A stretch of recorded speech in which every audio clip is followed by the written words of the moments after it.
Let's see if they can turn two. There's one. And there's two.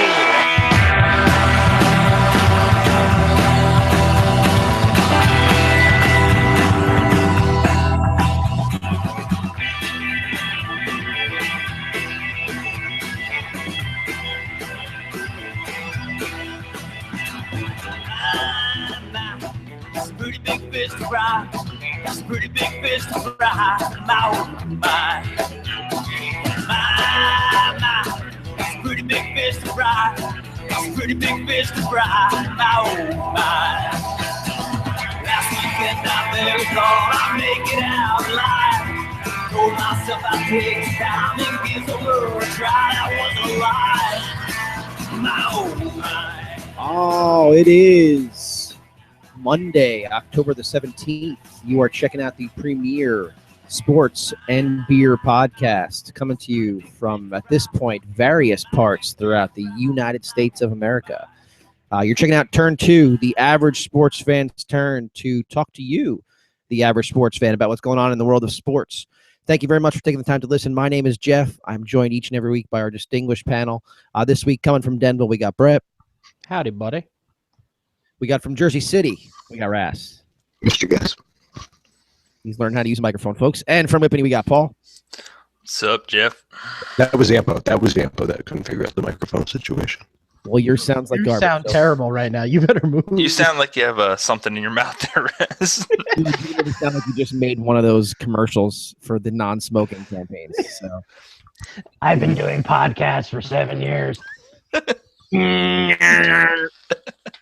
Zone the SWAT, the Bambino. Smoke if you got him. So anyway, we got a big show today. Thanks for taking the time to listen. We're going to start off with tonight's first pitch. So as soon as I'm able to get my act together, that's what we'll do. Yeah. And good evening, everybody. And despite the fact that I have just knocked a cup of coffee in my lap and a suit that's just out of the cleaners, it's great to be home. And his first pitch to D. Gordon is almost on the kneecaps for ball one. D just did get out of the way.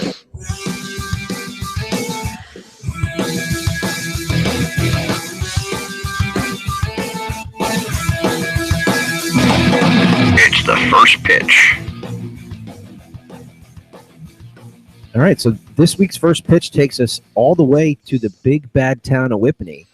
And Paul's going to give us a little fire. So what do you got, Paul? Thanks, Jeff. For the first pitch tonight, I kind of wanted to bring it back to the NFL. I don't know if it's good or bad. We're kind of missing the beginning of the Jets game. So I think I'm pretty sure that's good for everybody. So I just keep it classy, keep it with the NFL. And I just want to talk about the rise in flags for excessive celebrations and taunting that have been going on this year. So really through week 4, unsportsmanlike penalties are up 56%, and taunting penalties are up a staggering 220% over last year. Just some of the stupid flags, in my opinion, that players have gotten this year include Antonio Brown. Week 1, he got flagged and fined for twerking.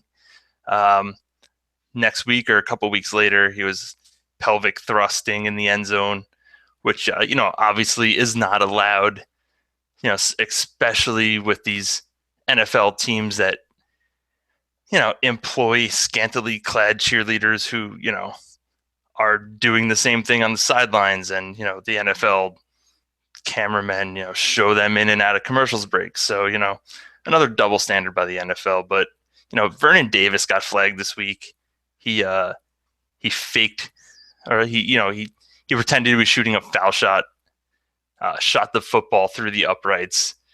Again, it's harmless. Got a flag for that. You saw, Odell Beckham at the end of the game after a big go-ahead touchdown, get flagged for taking his helmet off. And, whether it's right or wrong, whatever. But I think my favorite excessive celebration penalty that's gone on this year was Josh Norman of the Redskins. He got flagged and fined for shooting an imaginary bow and arrow into the air. And, the freaking guy, he plays on a team that is named after a derogatory name for Native Americans. So there's been a lot of feedback about this, and the NFL senior VP for officiating, Dean Blandino, released a video earlier this month responding to some of the criticism, and he stated that the league hasn't changed the rules in terms of what comprises one of these penalties, but they did ask officials to, and here's my air quotes for you guys not watching, pay extra attention to enforcing the existing rules. So, I get it. And the league doesn't want soccer-like coordinated, team celebrations that go on too long. But, these are grown men playing a game for a living. It's time to loosen up, let these guys have some fun. These guys are out there 60 minutes of game time killing themselves so the NFL can make billions and billions of dollars a year. Plus, scoring a touchdown, and our distinguished panel has scored many. Maybe not Ras, but it's thrilling, let alone scoring one in a big spot. And what I don't want to see is these penalties have serious ramifications on the outcome of the game with a 15-yard penalty on the ensuing kickoff, or even worse, it could kind of really affect Yampo's bets for the week, and I don't want to see that happen. So if the NFL is concerned with this issue, then they shouldn't be posting the NFL's top 10 celebrations to their social media accounts over the past couple weeks. So, you saw all the TO celebrations, Ocho Cinco. So, again, it's the NFL saying one thing, doing another. And I don't know if you guys have any take on it, but that's my first pitch for this week. I think it's a valid one.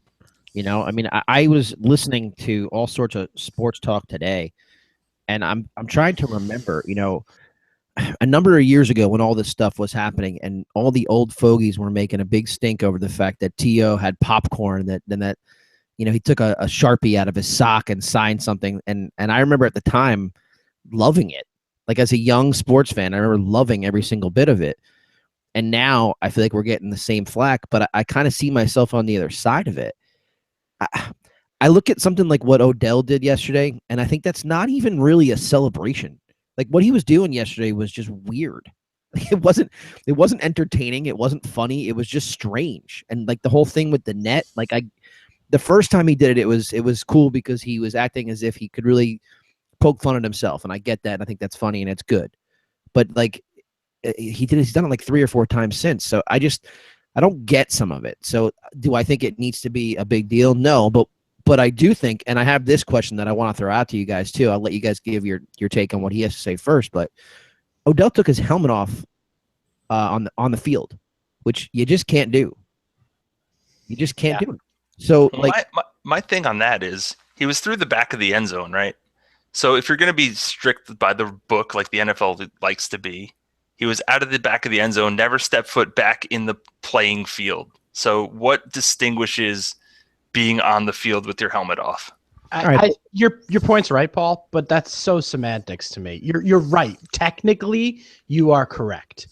But he was still on the field. So where do you draw the line, though? You draw the line. There's no right. Look, I'm not arguing for the NFL here. There's no way. I won't be in that position. I'm just saying, in the case of Odell specifically, there is, and any other type of celebration like that, there is no line. There is no hard and fast line. I know it's wrong, and I can tell it when I see it. And I think it's like the pornography argument. Like the pornography argument. And so I think that fell under that. And so while you're right, he was not in the inbounds field of play. I'm fine with it. Let me ask you this, Patriots fan. Yes. Did Tom Brady celebrate by doing a Usain Bolt type of pointing up to the sky or something? Similar to a bow and arrow, no? Very similar. And how do you distinguish that? Is it because it's Tom Brady? No, I don't think so. I think it's because it's the NFL and they're so dumb that they can't figure out their own shit. They're like, we gave this guy 4 games for deflating footballs. Let's not give him a fine for pointing. I think if he got suspended for 4 games for deflating footballs, copying Usain Bolt, he should have been suspended for at least 3 more. It's all ridiculous, all right? And for someone who works with regulations for a living, it's the most ridiculous thing I've ever heard. Like you said before, they're grown men. They're happy that they did something. and they're proud and they're celebrating. It lasts for 5-6 minutes tops. I mean seconds tops. Nothing That is one hell of a celebration. Yeah, You 5-6 just gave an minutes. insight to your personal life, didn't you? I mean, the rule says prolonged or excessive celebrations or demonstrations by an individual player. I have never read anything so vague. I mean, it's just cause, and they cause controversy by doing it, by being vague and not defining anything. I would say, I think if you want to make it better and just throw it out there, have a celebration. If it lasts longer than 5 seconds, all done. Then there's a flag. But besides that, do whatever you want to do. All right. Well, let's move away from that. I do want Ras, since you're the resident Giant guy, I do want you to remind me of. I want to bring up the Odell celebration when we talk a little bit about the Giant game. But we had actually. I want to move on to you, Ras. You actually had a situation. You did some research over the last week. Is that correct? I did. I was really upset when I was listening to the podcast, and I apologize for not being here last week. But listening to our good old friend Sean, going and departing and starting a venture of his own, I was jealous, but more upset that I wouldn't be able to listen to him talk. So I wanted to go track him down, and I wanted to find out some information, see how he was doing, see if, maybe there was something we could use on the show. So I did find what seems to be his website for his venture, www.northtexasunt.com. And that seems to be the North Texas branch of the Uggs and Tugs for North Texas. A store that specializes in women's shoe wear and towing accessories, just like Sean said he was going to do, right, in his audio cast. So reading the testimonies, it seems like they're doing well. Been out there a week and he's already got that up and going. Have any of you guys talked to him? I tried to email through the site. Through the Ugg and Tug site. Yeah, to kind of reach out to him and just, that was NorthTexasUNT.com. Is that right? Yep. NorthTexasUNT.com. I haven't heard back, so I'm assuming he's probably got some customer service things to work on and improve, but everything else looks fantastic on that site. Well, I mean, it's definitely past business hours now, right? I mean, he can't be working now. You would think that, but also remember Texas is an hour behind us, and the hustle down there is real. True. The female shoe market combination with the towing. It's almost like when could he even sleep? He's probably working 24/7. Yeah, I mean Texas is really the state that doesn't sleep. They say that about Manhattan, but it's really true about Texas. It's just because it's light all year round. I want to call him. You think he'll? Well, let's call him. Call him. All right, let's give it a shot. Hello, Sean. What's going on, man? Who is this? Jeff. This you got the Turn 2 boys on the line with you. Sean, buddy. Oh, hey guys, how's it going? Remember us? Business is booming. Yeah. I see you got some. It's actually it's awful. It's awful. I got to be honest. It's not going well. I was not the first guy with this idea, and the Ugg and Tug is probably going to close its doors sometime this week. I hope you leave the website up, because the website is very entertaining. I was not the guy behind the website. I called in a favor. They changed the name of the store. It could be the reason for the downfall. I don't know. But it could also be because there's 1 million Ford F-150 dealers and 2 million Ugg boot or cowboy boot cobblers. Well, either way, as one member of the Turn 2 podcast, I would like to formally extend the offer for you to return if you are in fact interested in returning.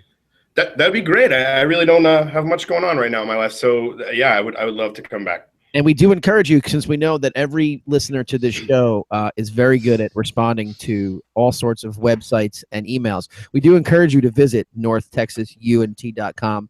Throw Sean a little bit of commerce as you can. But instead, let's talk about a little bit of college football. All right, so let's get into it.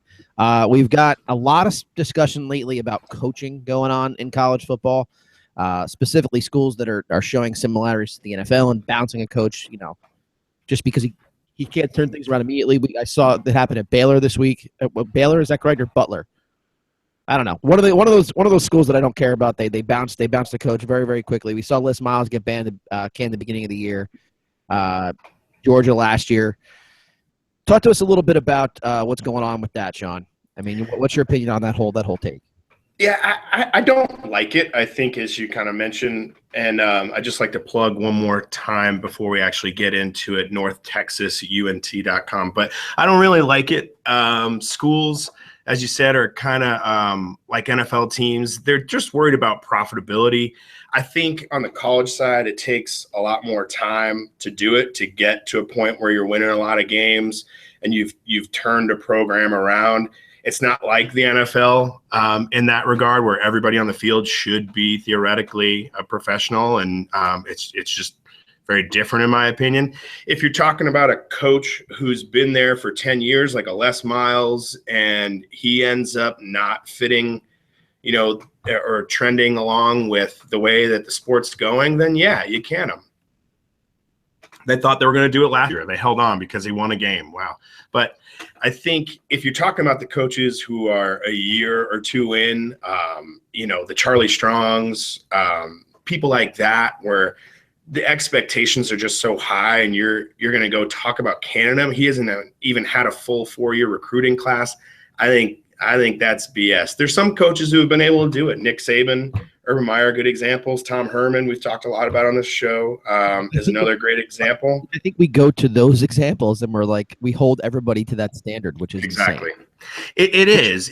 You're again, in the NFL, you have 32 teams. In college, you have 80, 90 guys on a roster that's spread across 100 plus schools.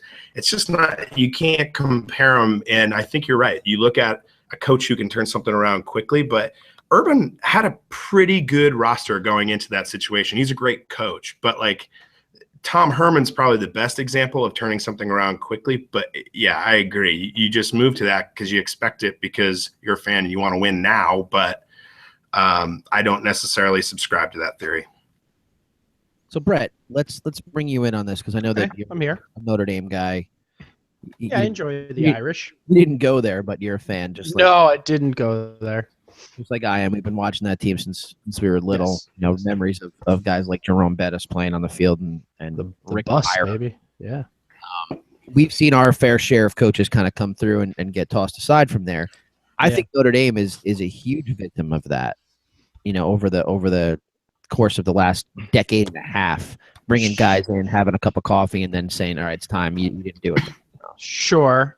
I mean, Notre Dame specific, they are that type of school. But it's like funny about Notre Dame is like they haven't really been good since 1994. Right. So, they're going on. They played in that national championship. They had no business being there. They had no business being there. Like undefeated all you want. I mean, and I think it showed, it was a classic case of Colt Brennan in Hawaii going to a major bowl game and then getting trounced, they just didn't belong on the same field. So yeah, they went undefeated, good on them, beating BYU, Navy, Army, and the Air Force. But I love these guys. So it's, no big deal, but Notre Dame's just as silly when they go the other way as well. When Charlie Weiss has one winning season and then they sign him to a 10-year extension. So I have less of a problem with that though, especially with a private school like that. Like you look at, like I remember, just because we'll bring it back to Jersey. I remember when Schiano had the success that he had at Rutgers, they gave him that some ridiculously huge extension too, which is taxpayer money. So that's a little bit, yeah. But then when you look at, like a private school like Notre Dame, it doesn't so much matter to me what they're paying their guy. I mean, I understand that it makes the market fluctuate, but I think that we're so focused on these top coaches that do such great job. And then we look at around the rest of the landscape and we're like, well, you clearly didn't turn this thing around in 3 years in Texas. So, how long do you really want and need? Like, let's, Sean, you two jump in. All right. Let's say all of us, everybody, you guys each inherit a college football roster. Okay. And that roster is average, straight up average, possibly a little below average.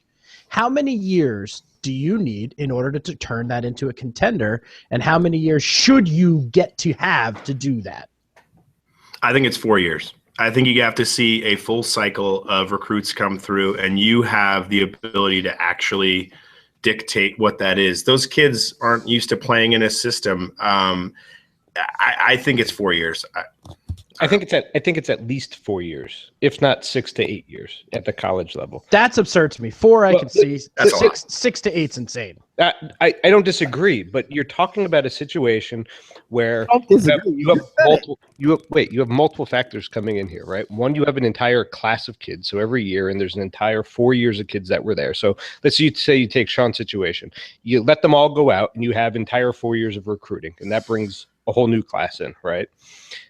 But then you have the mystique or the allure of that school that's been building, right? So if Saban left Alabama now, they'd still be awesome. People would still want to go to Alabama. Yeah, but they can go down really fast. Yeah, I mean, if Lane Kiffin came in and took over the program, they wouldn't be what they are. They just wouldn't. Think about it this way, all right? What are college coaches, but if not glorified GMs, right? They have to go out, scout talent, and try and sign them or, convince them to go to their school. Pay them. Yeah, more or less. That's not a totally especially with scholarships. You can make that argument. I mean, they're not financially receiving liquid dollars, but whatever. Anyway, how long would you give a GM in pro sports? You can't miss for 6 to 8 years as a GM in pro sports and still have your job.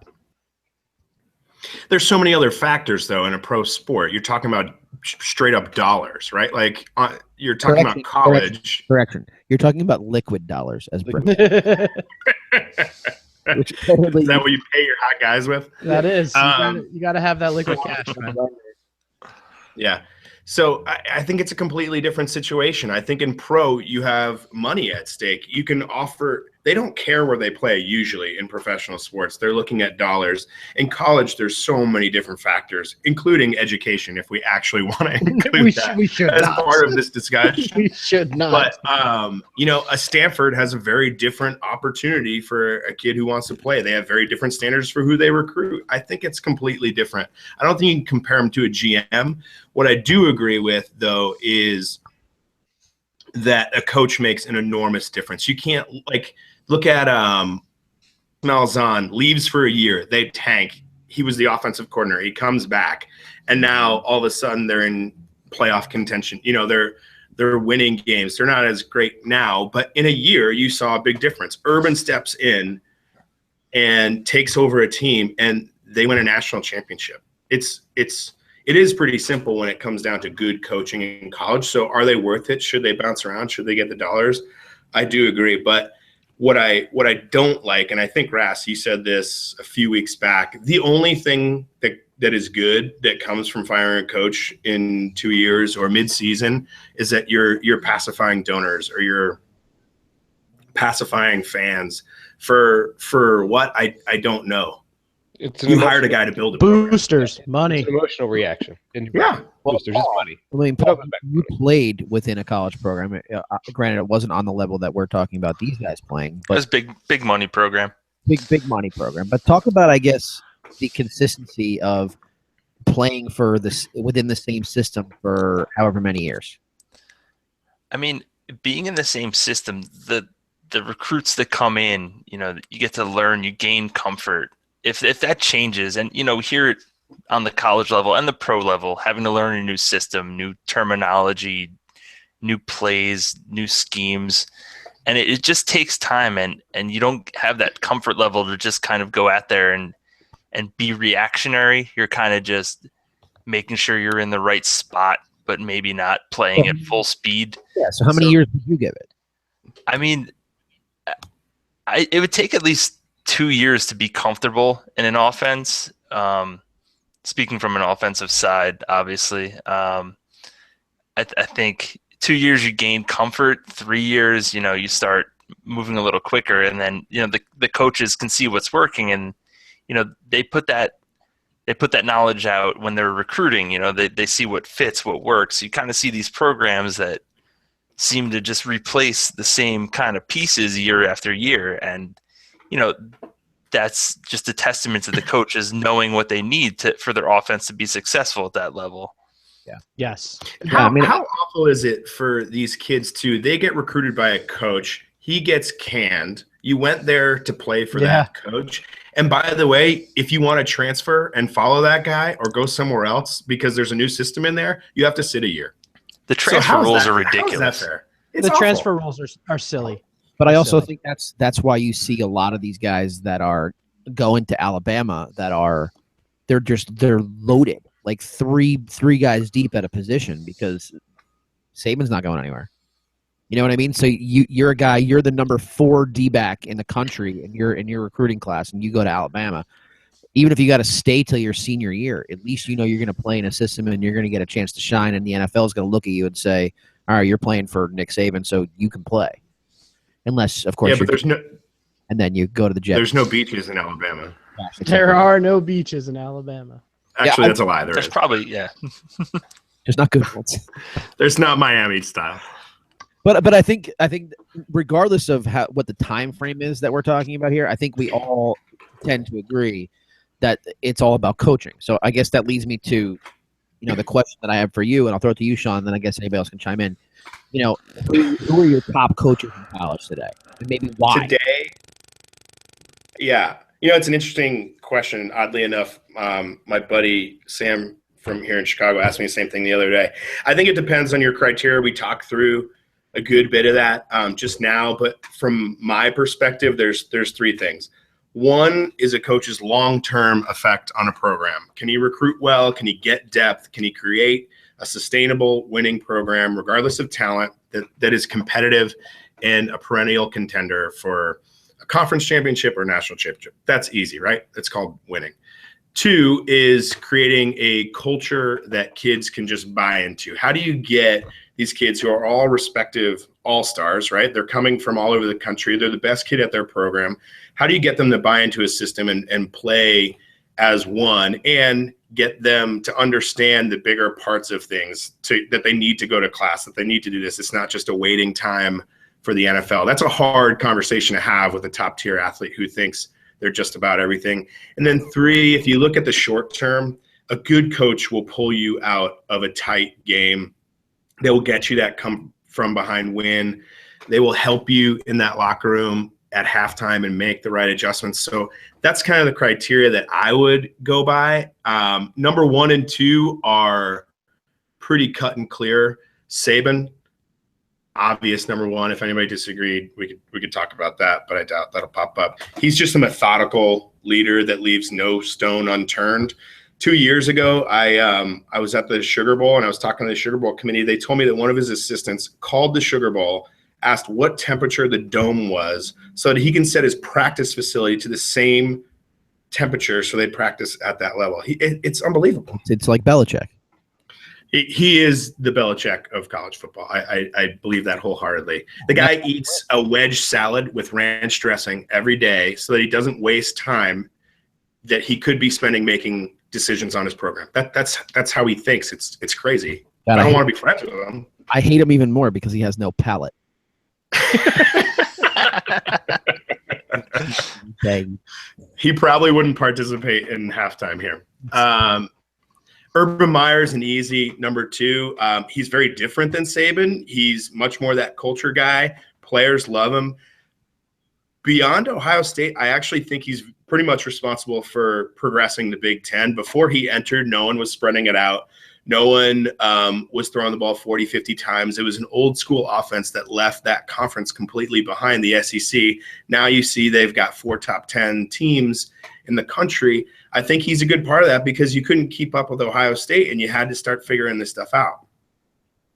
The remainder of my top 5, I'd put Dabo Swinney at number 3. I love that guy. If you couldn't play for him and get behind him, I don't know who you could play for. He's got the greatest story of just coming from nothing, like literally dirt poor. When he was at Alabama, he was a walk-on, I believe. He got a scholarship. When he got his scholarship, his mom moved in with him, and they stayed in the same twin bed because they were that poor. And he's had to fight for everything, and you feel that through his program. It's just a philosophy, and so that was unbelievable to watch.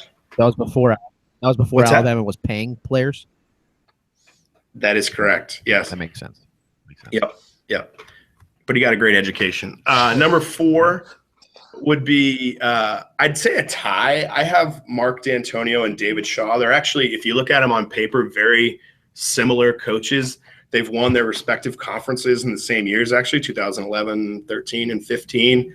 Their records are really impressive. I just think they lead a good team, and they've built good programs around them. D'Antonio. Shaw probably had a little easier entrance. So D'Antonio's having a rough year. So, well, Shaw isn't exactly having the one that was mapped out for him either. So they're actually very similar. They coach very similar offenses and defenses. They have a very similar style.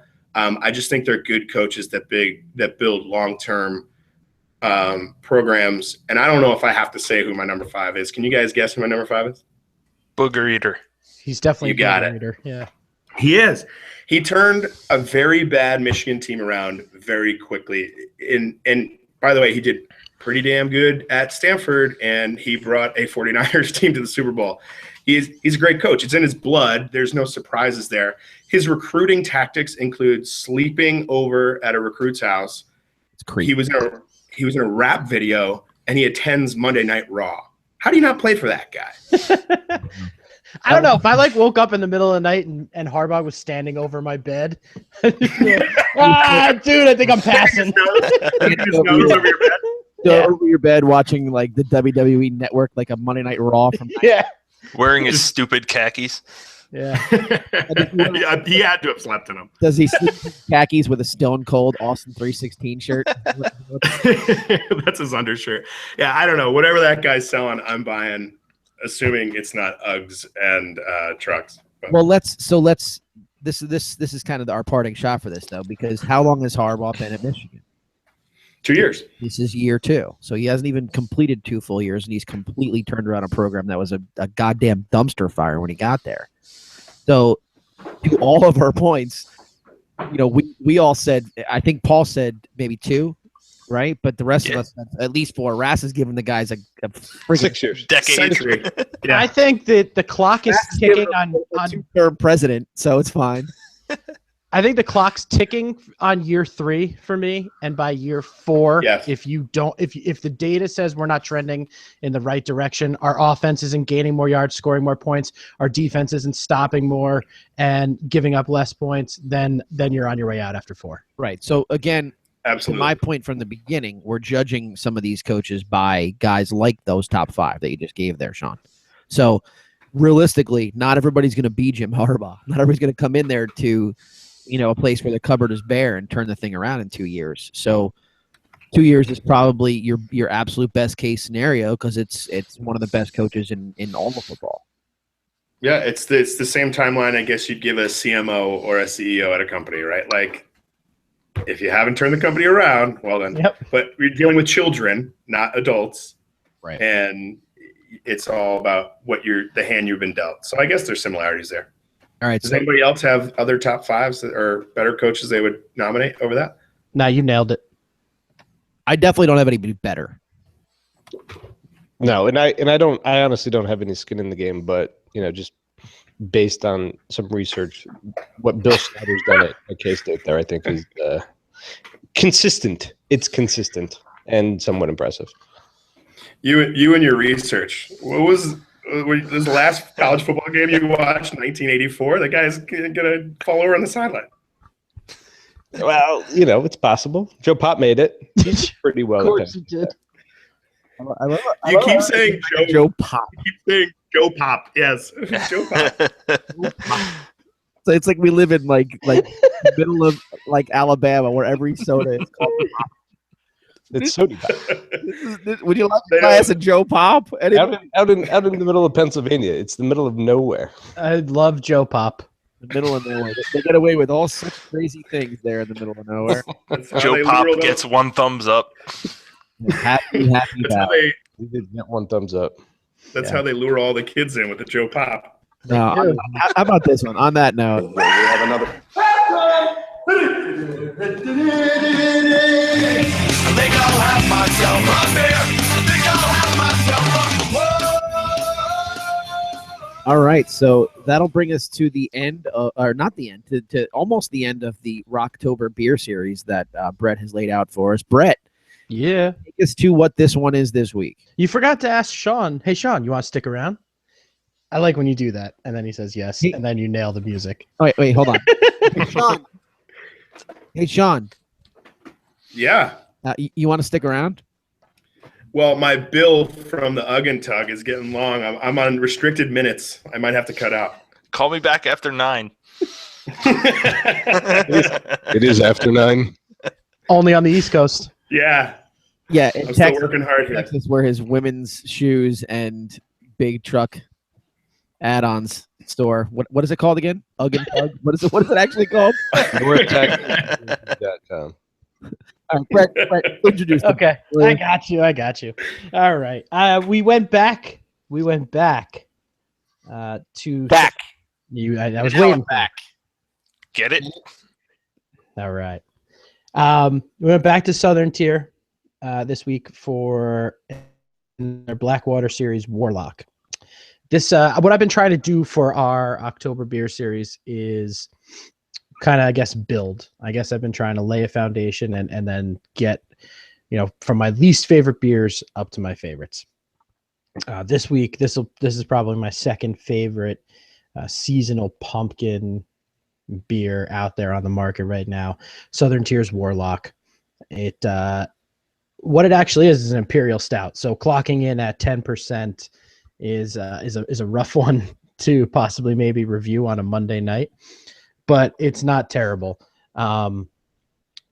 It's that thick, dark imperial stout, which when you hear it, you obviously start thinking coffee or chocolate. And what this really does is this throws that pumpkin spice of the season on top of an imperial stout, which the first time I tried it, I was like, oh wow, dude, I didn't even know a stout could taste like that. So that's what kind of blew me away about this one. I like that you're laughing. Hey, Brett. Thanks. Yeah. You know how you're like, Cove, can you ask Sean if he wants to stay? Because Yes. I like when you say that. I feel like you're Go just ahead. like, I know. I didn't know a beer could taste like that. I've done it every week so far. And every week I catch myself doing it. I'm like, you're saying it again, jackass. But I keep doing it. And I guess, I don't know, maybe that's a credit. I kind of got mad at myself when I did it last 2 weeks ago with Sam Adams Oktoberfest, because I was like, dude, I did know a beer could taste like that. So why would I say that? But I get caught up in the moment. I get hyped up. But tell me that doesn't throw you for a loop for a second, that pumpkin spice on top of a stout. It kind of really, it confuses you, but in a good way. But the flavor of it is on point completely. It's probably like I said, my second favorite beer out there in the seasonals. I don't know how you guys felt about it, but this just crushes it for me. I know exactly how I felt about it after the first sip, and I am sorely mistaken based on first impression. So Brett, I think you had full intentions of me coming in here and hating this beer based on this conversation. But while we've been sitting here with the podcast, I've been drinking it the whole time, and it could be the 10%, it could just be everything else, but it is really growing on me. The flavor, the subtlety and the nuance of the pumpkin spice and the autumn flavors, I can really appreciate it. I really got a big hit of booze when I took that first sip at 10%. But, after that, it's really just kind of mellowed out. I'm glad you enjoy it. I've heard that too, especially about this year's, is that a lot of people are saying this year's the 2016 is a lot boozier than the previous ones. And I am getting that on the first sip, but it's gone by the second for me. Yeah, so I feel either it's the air that's helping mellow it out, or it just numbs your taste buds a little bit. Yeah, maybe just guzzling 10% is what's doing it. But yeah. But I mean, I'm glad to see they're sticking with this Blackwater series. They have a couple of the beers that they have there that I haven't tried yet, but they all sound fantastic. I think like creme brulee and chocolate are two in that series. Yep. Salted caramel. Salted caramel. Yeah. I had salted caramel recently. Fantastic. Absolutely fantastic. It sounds delicious. It sounds like a beer that I would like. So do you guys recommend having all 22 ounces? Because the Jets are on. Oh, did you do a bomber bottle? Yeah, B2. Yeah. Oh, yeah, I did a small one. This one just sounds about small because I have huge hands. Is somebody getting arrested? I'm sorry. Yeah, my bad. Sean's walking the streets. That's either Ras or that's what I thought. Jersey City or Chicago, right? Because it sure as shit wasn't Denville. I thought it was me too. The mean streets of Whippany. Shots fired. Shots fired. Sean's Sean, got an escape route right behind him. He's got like I a didn't know dorm your- style window. I didn't know your apartment was in Southside Chicago.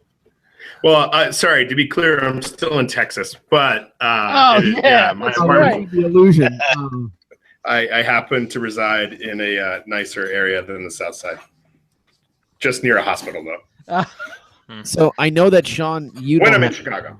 Yes, hypothetically. because you don't drink anything other than a Miller Coors product, so you don't have this beer on you. Paul, have you had this beer? Whoa. What's to say that I don't have it on me? I don't know, the silver bullet that's in your hand. Nothing beats the cold, Rocky Mountain refreshment of a cold Coors There's no Light. such thing as being brew cold. Cold brewed doesn't make any sense. It's all hot. It says it on the can, and it's lagered, packaged. Yeah, they used to advertise that it was cold brewed, and they probably got a lot of flack for that one. If it's on the can, it must be true. It's like the internet. Exactly. Agreed. Yeah, we all To be, too. yeah. To be clear, I do not have whatever you guys are talking about, and I love this Coors Light. Paul, have you had this beer before? I have. I haven't had this year's release. But like Brett was saying, stout, you're just not really expecting it to have that kind of fall seasonal pumpkin pie flavor. And it does come out a little strong, but like Ras was saying, mellows out and it's enjoyable. So keep them coming, Southern Tier. I actually have had it. I opened it when we started the show. We're about a half an hour in, about 40 minutes in. So it's kind of been sitting in my glass as I've been drinking it in the bottle. So it's getting closer to room temperature. And you definitely taste some different things as the beer gets warmer than you did when it was, right out of the refrigerator or right off the tap. I completely agree with you. But I like it. I don't know how I'll feel about it tomorrow morning after I wake up and have to teach a full load after watching the Jets explode. But I give it a thumbs up. I like it. What do we got? I actually give it. This is my first one. I think 2 thumbs. Oh boy, way up. Look at that. Ras? 1.5. There's one that I had this weekend that I like more. Where's the other? We might get to it. Yeah. The other half's up his butt. That's right. All right. That's So how much you're going to get out of them. So, Paul, do you have it with you, or it's just a recollection of what you've had from? I don't have it with me, but I just remember liking it. I think I like most of what Southern Tier puts out, so yeah, I give it a 1 thumbs up. They do a pretty good job. And Sean, well, you give it a silver bullet, right? That's right. That's right. All right. So that'll have to do it for our beer review.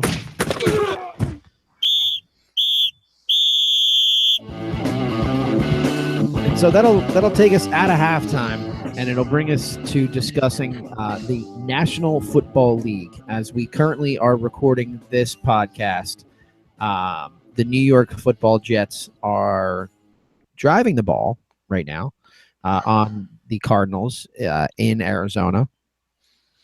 They stink, so I'm not worried about them getting a win tonight, but they're moving the ball a little bit better.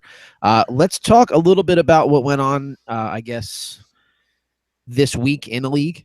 You had a bunch of things going on. Ras, as the resident Giant guy, let's talk about the Giants. And anybody else, feel free to kind of jump back in. What are your thoughts? They got a win yesterday against the Baltimore team that came out of the game really banged up.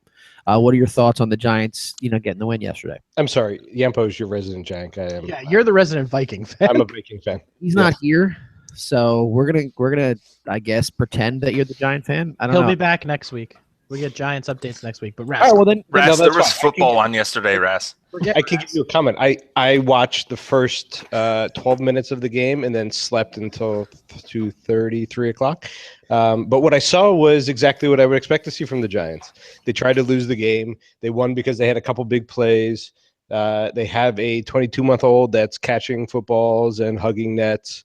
I mean, I don't know what to do with this team. I'm ready for a change. I'm ready for them to move on from Eli and their coach, and I'm looking forward to the next generation of the Giants. Yeah, I would be ready for moving on from a guy that's won me 2 Super Bowls too. That sounds like something. Totally got to move on. I literally have no emotional attachment to Eli, and it's like he can't win a big game. It's crazy against like anybody good either. Right? Like, yeah, certainly not good teams. Like they put like one of the best teams ever, and he just collapses. Crazy. All right, here's my question. All right, and I've been marinating on this for a day and a half at this point. Beckham scores a touchdown. It's a good play on his part. He takes it to the house. He takes his stupid helmet off, and his dopey hair's flopping around. He's running around outside of the field of play, according to Paul, which is fine. Okay. Either way, the penalty is assessed. Somebody please explain to me, because I know that he couldn't do it because I watched him ask, why Harbaugh couldn't tack the 15 yards onto the extra point. Because it's against the rules. Right. But why? What is the thought process on it? Because if a guy jumps off sides on an extra point and they blow the play dead, you can move it closer. Yeah, there's it's so I read the rules just to look that one up, and according to my research, there is an exact 16.4 Wikipedia says section 15, section 14 about the spot of the ball, whatever. And it's a note. There's a specific note about penalties after a touchdown before the whistle blown on the kick, and that means it's moved to the kickoff. It's stupid. It's just the extra point. It's a dead ball play. Just like you shouldn't get 2 points for returning it. It's a stupid play. It's a dead ball play. It's not a real play. So here's my weird how the opposing could you imagine the pressure on a 48-yard extra point? But that's my question, right? Why did they move the extra point back? What was the rationale? They said they were moving the extra point back because they didn't like that it was a guaranteed 1 point. They didn't like that it was an easy play and that they didn't have to run it. So, okay, so then why wouldn't you accept a penalty there and push a kicker back another 15 yards, make him kick a 50-yard extra point, or even better, try to incentivize the team to go for a 17-yard 2-point conversion? I mean, I think they have to look at the rule, right? Because say like a penalty on a punting team or something like that, you can either have them re-kick or you can take the penalty tacked on to the return. So why not have that be the same on an extra point? Have that option. That's have all the option. Right.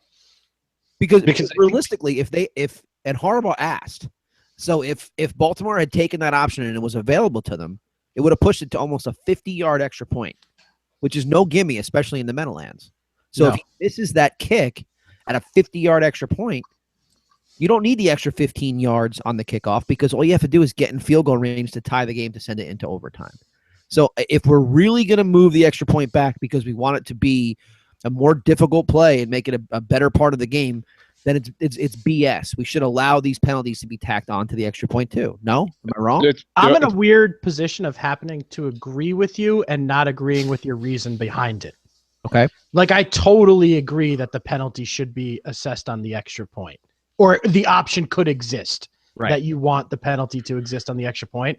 I just don't see what the removing the automatic function and moving it backwards a little bit to make it so it's not a 99.8% efficiency rating has anything to do with the penalty itself.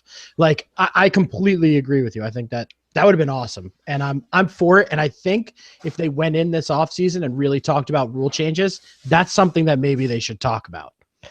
But the reasonings. The funny thing is I'm fine with it, except the one situation that you're going to move this extra point back 15 yards is for some BS rule that they have in the rule book, the vaguest, most arbitrary rule that a player cannot conduct excessive celebration in the end zone. That's a whole nother beast, but that's the reason. That's the reason why you're going to move back the extra point. No, it's not. How about the fact that this, right? Let's say that Odell doesn't do that yesterday, right? Let's say he gets in the end zone, and because he's a huge douche, somebody in Baltimore knocks him out cold, or just hits him, right? Just knocks him out cold, right? So that's a 15-yard penalty, or realistically, it could be half the distance, correct? Because it occurred near the end zone. So instead of then having an extra point from whatever the distance is, they could then go for 2 points at the 1. 7. Oh, okay. Yeah, I'm okay with that too. So I think I would agree with Brett. I'm okay with what you're talking about and your rationale of applying it to the kick. I'm just not okay with the rationale. 99.9% of the times, the only reason you're moving that ball 15 yards is because of excessive celebration. And it's the most BS rule in the book. Well, I think, I don't know if we all agree, but I think most of us would agree. The more celebrations, the better. Yeah. I don't give a damn what the celebration is or why they're celebrating, but Me neither. Let them celebrate.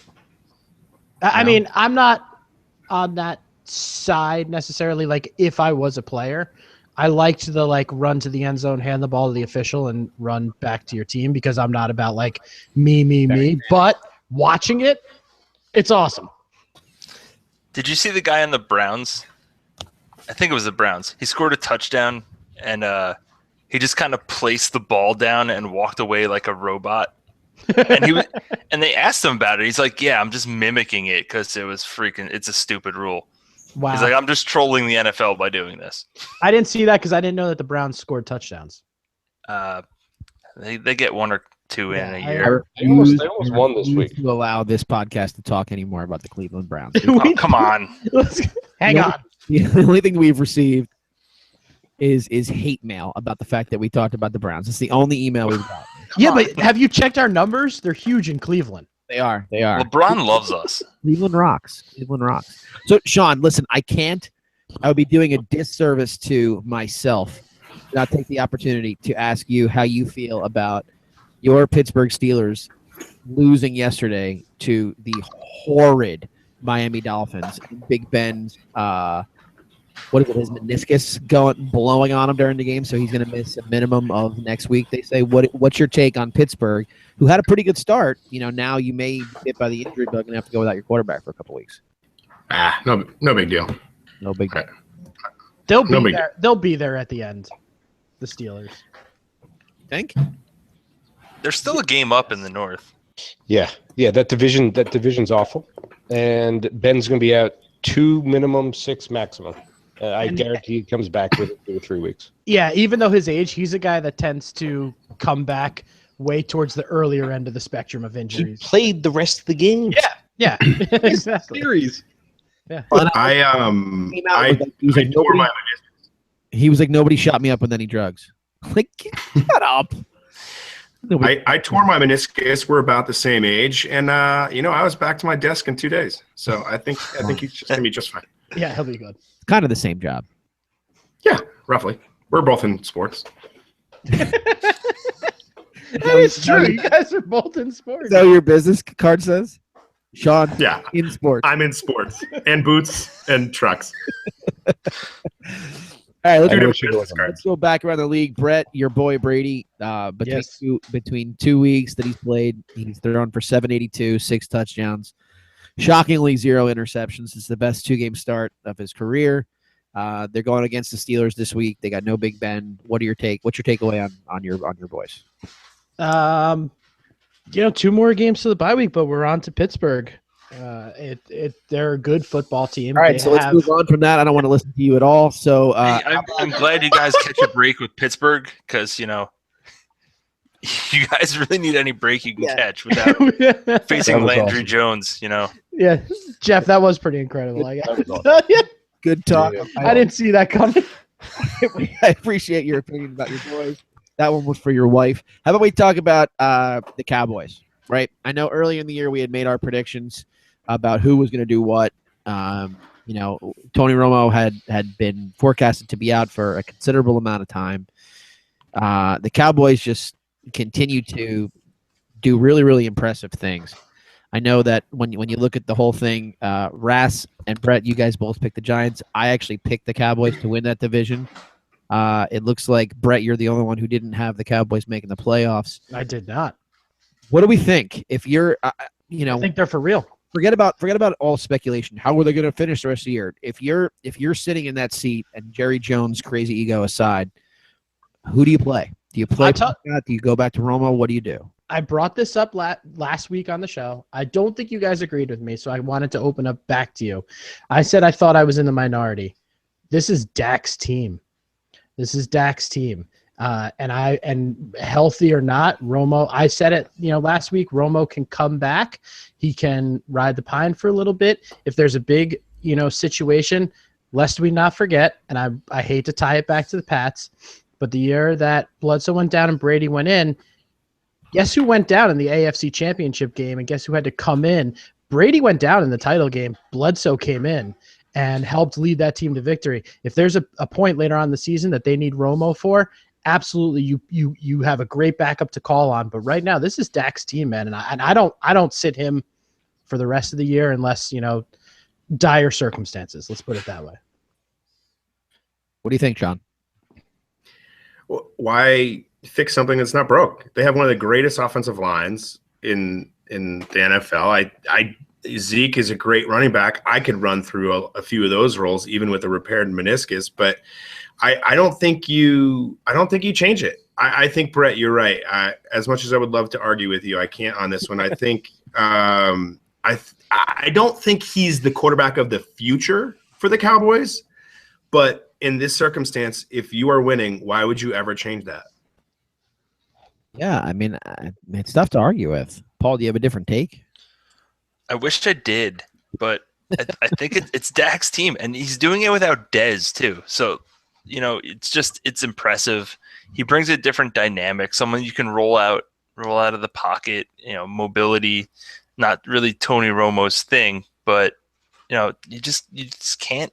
I don't think you can switch it up right now. And you have a bye week coming up, and I don't think throwing in Romo, if Jerry Jones does want to go there, I don't think throwing him in on a Sunday night game primetime against the Eagles is the right comeback. If you really do want to go Romo, give Dak the next game and then start Romo against the Browns. I think they have the Browns after that. So give Romo a soft target, let him get some confidence back if you do want to go that route. But I just don't think it's the right time to make the change. Nothing would be funnier than if they got up big on a team and he started taking fourth quarter snaps like a loser. But handing the ball off. Couldn't throw. He just had to hand the ball off and take the knee. Just he's so hated. I like him. I don't think he's hated. I don't hate him. I think he's a pretty good quarterback. I don't think he's great or elite. I think he's a pretty good quarterback, though. Ras, what would you do? I mean, this is a team that is leading the division right now. Would you stick with the quarterback or would you make the change? I'm sorry, I hate Romo. I've always hated Romo, but Dak should be 6-0 right now. I mean, he lost the first week to the Giants, and they should have won that game.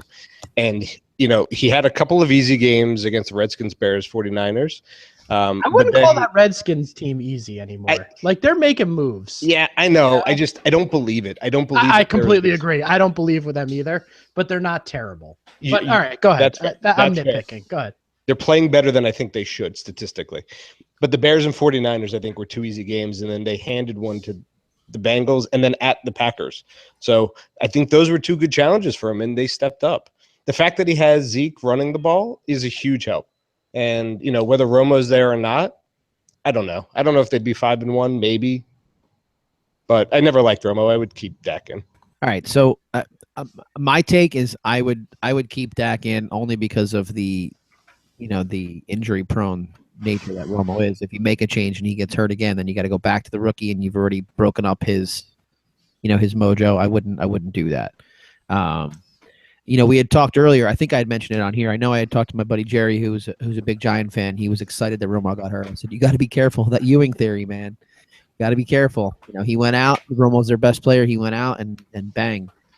Before you know it, they got some Gilbert, some nobody leading the team to a 5-1 start. So I'm going to give you guys, go around the horn, a couple of really quick fire questions.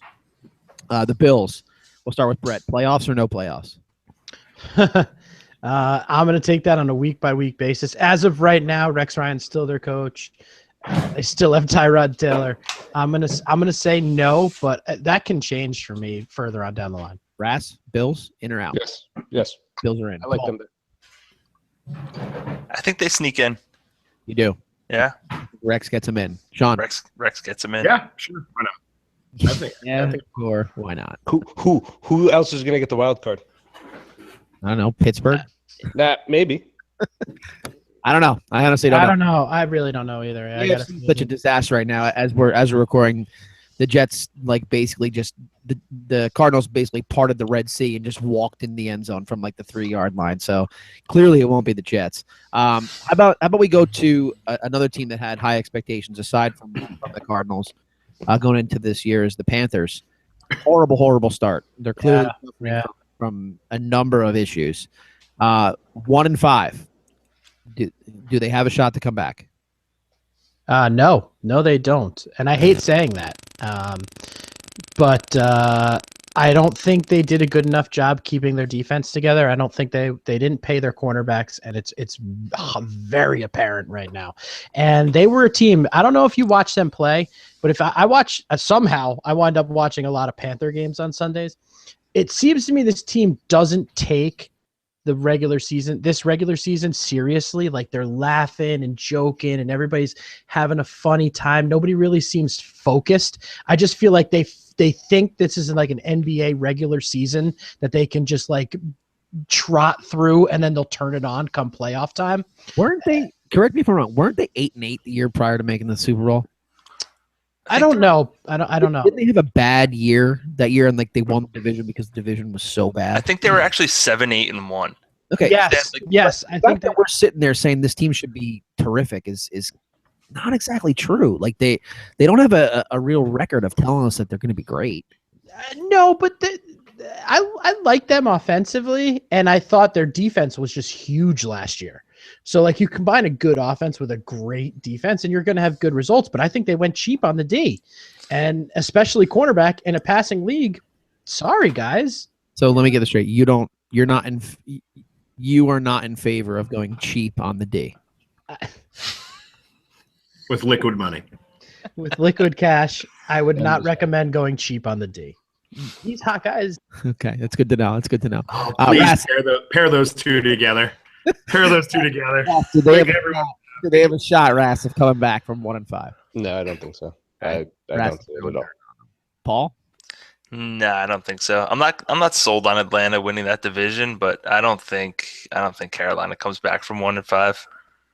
Sean, is it doable? Negative. I don't think so either. I think they're done. I mean, and I don't even think the division is the reason. I just think that there's very few chances to get in. I think the NFC is stronger than the AFC this year as far as, Yes. from the bottom. So, you start 1-5, you put yourself in a hole that it's really difficult to get out of. All right, so Brett, and everybody else that pays attention to baseball. So I guess it's Brett, definitely Paul, and probably Ras. It's definitely not me. I don't know if it's you, Sean. Bring us through the baseball playoffs as we are at this point. As far as I'm aware, I think the Cubs are playing the Dodgers, and I think the Indians are playing the Blue Jays. Do I have that correct? You nailed it, dude. All right, good. So I'm going to turn this over to you guys. You take it from there. All right, I'm going to make it quick. I don't want to spend a lot of time on it, but I say it every week. Paul, just like I say, I can't believe they made it taste like this. Those hot young guys. This is my favorite time of year. These hot guys. Right now, as we're talking, Cleveland holds a 2-1 lead in the top of the fifth over Toronto in Toronto, and this is Game 3. Cleveland leads the series 2-0. I'm very impressed with the way Cleveland's playing baseball right now. I have a personal vendetta against the Blue Jays as a Yankee fan. I can't stand them in my division, and I just think a bunch of them are giant D-bags, Jose Bautista being one of them. This guy's starting to, trying to start his own conspiracy theory that the league and the umpires are against the Blue Jays and calling balls and strikes in favor of the Cleveland Indians. He's like Donald Trump. Yeah, he is, and I couldn't imagine why on God's green earth the Major League Baseball would be like, who we need to push? Cleveland Indians. Let's go. Like, it's stupid on his face. It's just, he sounds like sour grapes, whatever. Still looking, for 1 second. Just because you mentioned that. Yeah. How much money would it take for LeBron to get LeBron on the Indians? All right, go ahead. Sorry. I had to. Dude, I don't care. I think it's a great question, man. I still like the LeBron on the Browns. He'd have to be a catcher, right? Hey, topic that I brought. No, DH. Brett, sports aside, it sounds like an incredible parallel to our presidential run as well. That the election's rigged. Yes, they're all trying. Yeah, okay. Do the Blue Jays grab somebody's vagina unwillingly? I'm unsure if that's what. What though? Josh Donaldson, who plays for the Blue Jays, looks like he would do that. So I don't put it past them. It's a good series. I think it's going to turn into a good series. Cleveland's up, 2-0 in games. They're up 2-1 right now. I don't see Cleveland coming through like with a big sweep or anything. I think this is going to go pretty deep. This series is going to go far. I would hope that Cleveland takes it. Right now on the other side in the NLCS, my team that I'm jumping on the bandwagon for this postseason, the Chicago Cubs, are taking on the Los Angeles Dodgers in what's starting to look like a classic, a very low-scoring National League type of championship series. It's really fun. I'm pumped for the city of Chicago. You know, Sean, I know you're out there. LA is a tough team. Moving back. Well, yeah, I you know what I meant. I meant, formerly of that area, possibly thinking about returning. Maybe if the Cubs are fortunate enough to make the World Series and you decide to move back to Chicago, we can talk to you around that time. But go Cubs, go! I'm on that bandwagon, so I'm looking forward for great championship baseball. I'm in no way rushing you, but this podcast needs to end before I break something in my house because Ryan Fitzpatrick, maybe the worst quarterback I've ever seen in my life. It's the only thing I'd add there, Brett, Yes. on the Cubs Dodgers piece, Kershaw looked dirty. Unbelievable, last night. unbelievable, and Unbelievable. And I'm glad that a lot of people are finally getting to see it because he does that on the regular every 5 days during the regular season. And then when the Dodgers do make the postseason, he's unfortunately had some bad luck and just caught some bad losses. And so people don't think he's as good as he actually is. And last night was a big statement to him being like, dude, this is who I am. And it's unbelievable. Yeah. Do you know that he and Matt Stafford grew up together? They played on the same Little League. They would beat Chinese Taipei. They would be Chinese Taipei. And somebody else too, I think. I remember seeing like a photo of them together. They flashed back to it one time. There might be one other athlete on that team. But yes, I did know that. That's crazy. And imagine facing that Little League team. Yeah. Kershaw was filthy. I just don't think they have the depth that the Cubs have in pitching. No, nobody does. Nobody does. And that's what I think makes the Cubs so attractive is nobody has their depth anywhere. So, I mean, that's why, I'm rooting hard for them. So, we'll see what happens and, all that stuff. They play the games for a reason, but, big time pulling for the Cubbies. They play to win the game. They do play to win the game. Correct. Don't suck. Try not to suck. Two small market team World Series. Yeah, LA is definitely a small market. No, it's going to be the Cubs. It's going to be Cleveland. Chicago's a small market. Yeah. Compared to New York and compared to LA, yeah. Compared to 1 and 2, yes, everyone is smaller than that, Rasp. That's what the stats say. That is what the numbers say. It's what research has He's shown. a numbers guy. It's like research has shown compared to Yao Ming, LeBron James is very small. Wikipedia says. Yeah. Ugh, yuck. All right. Well, so that's going to take us to this part of today's program. Move on. Oh, wait. No, it won't because none of you jerks respond to any of our closer trivia questions. I have one. I have a question we can ask. Okay. What's the question? Why? Why? Name one of us. Yes. Just name one of us and send it in an email. Hold on. So let's do that. Hold on. So today's closer trivia question. Name anyone that is a contributor to this program. Email us, turn2podcast@gmail.com. Have you guys ever seen anyone that is on this show? Yeah, have you seen that Celebrity Jeopardy on SNL where the final Jeopardy is Trebek just going, "Where are you?" It could be anywhere. It could be here, Earth. Just name where you are right now. That's essentially where we have arrived. So if you can name anyone that is a part of this show, whether they're on this one or they've been on past one. Our one email is going to be Yampo. Just like me. Hit us up, turn2podcast@gmail.com. Look for us on all social media, Turn2Podcast. Sean, we welcome you back with open arms. We're sorry that your business venture down in Texas did not work out. It's for the best. But if you are interested in contributing to Sean's failing business, please visit www.northtexasunt.com to check out the greatest and latest in women's footwear and Ford F-150 add-ons. Can I just say that that's the most aggressive joke I think anybody has ever, like, to make a website Yeah, he really out of was. the Uggentug. And was Uggentug taken? No, I just thought North Texas was more appropriate. North, yeah. No, his research shows that the longer the URL, the more The more memorable. Yeah. So anyway, great show Kudos. this week. Let's go back around the horn. Sean, you got anything to say to close us out? No, not one thing. Paulie? Jets suck. Oh, they're Sean, so- who's going to be the number one pick? Because we got to start looking at this. Next show, we'll talk about it. All right. I want you here's your assignment since your storefront failed. Find me a quarterback that the Jets can get in the top 5. They might not get the first pick, but in the top 5, find me at least 2 quarterbacks that can be taken. Sure, I'll do that. Ras, what do you got? I can guarantee North Texas UNT.com will be up for at least 29 more days. That's good. The most expensive Because that's what it's paid through. the most expensive prank I've ever seen. Brett, what do you got?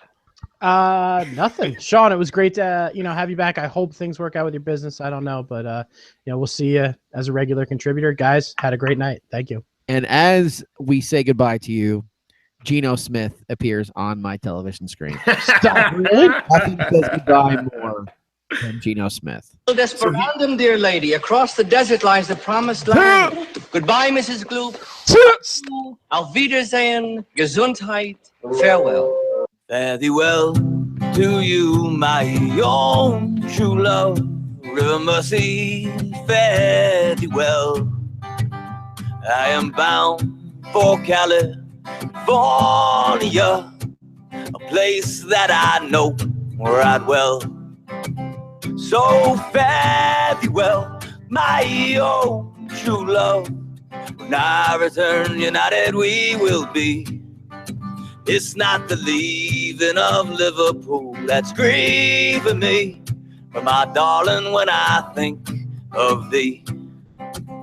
Now I signed on a Yankee clipper ship. Davy Crockett is the name, and the captain's name it is Burgess, and they say that she's a floating shame. So farewell, my own true love. When I return united we will be. It's not the leaving of Liverpool that's grieving me, my darling, when I think of thee. Now I sailed with Burgess once before, and I think that I know him well.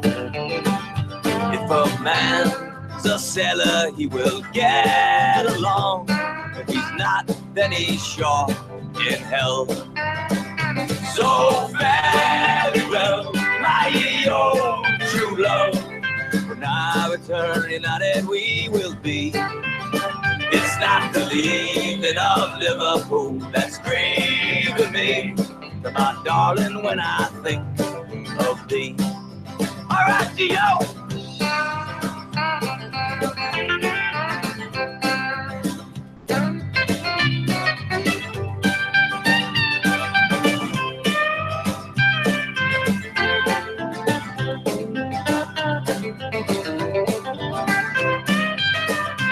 Oh, the sun is on the harbor, love. Oh, I wish that I could remain, for I know that it will be a long, long time before I see you again. So farewell, my own true love. When I return united we will be. It's not the leaving of Liverpool that's grieving me, but my darling, when I think of thee. One more time. So farewell, my own true love. When I return united we will be. It's not the leaving of Liverpool that's grieving me, but my darling, when I think of thee.